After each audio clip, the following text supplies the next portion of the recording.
The great thing about the kitchen world and the great thing about the culinary world is we employ a lot of people. I mean, we put a lot of people to work. It takes 6 or 8 guys working a full day to get that plate in front of you every night. So the creative economy, the culinary economy in Mississippi is a money driver.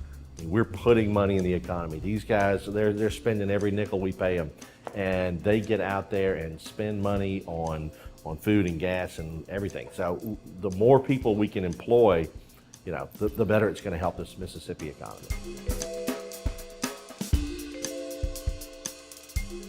We're taking those dollars that people spend in our restaurant and multiplying it across all different striations of how people earn a living here.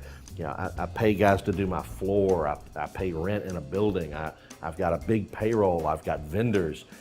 It multiplies out, and it really, every dollar that comes into my restaurant has much more impact than just that $1.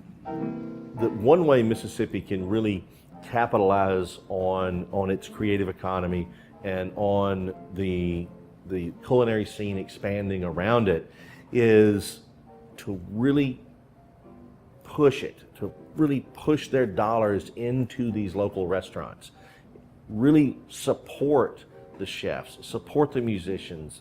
You know, if you see a local talent, if you recognize that the food is good at this place and the music is good at this place, then spend your money there.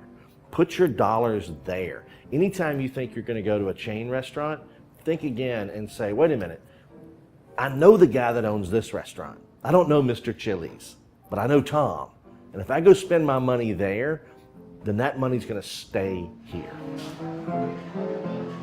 Part of the way that the creative economy is going to thrive in Mississippi is that the entry point is just not that expensive. You can build a restaurant here, you can start a band here, you can afford to live here. And so creative people generally aren't the wealthiest guys out there, you know. Nobody's out there writing big checks to loan people the money to start a band, right? And so Mississippi is unique in that we have a really affordable cost of living. It doesn't cost a lot to live here. It's not like Brooklyn or San Francisco where, you know, rents are $5,000 and you got to have 12 guys living in a 1-bedroom apartment.